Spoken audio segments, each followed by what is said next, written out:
আসসালামু আলাইকুম। Hello Brian, সবাই কেমন আছেন? আশা করি সবাই অনেক ভালো আছেন। আপনাদের তো ভালোবাসায় আমি অনেক ভালো আছি। সো আজকে চলে এসেছি ছোট্ট একটা ব্লগ নিয়ে। ব্লগটা হলো গিয়ে কিং কোয়েল নিয়ে। তো কিং কোয়েল ব্যাপারে কিছু কথা বলবো আমি আজকে।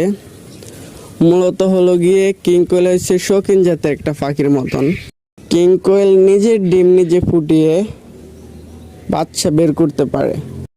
কোয়েল জাতের যত পাখি আছে ওরা নিজের ডিম নিজে ফুটাইতে পারে না, বাট কিং কোয়েল নিজের ডিম নিজে ফুটায়।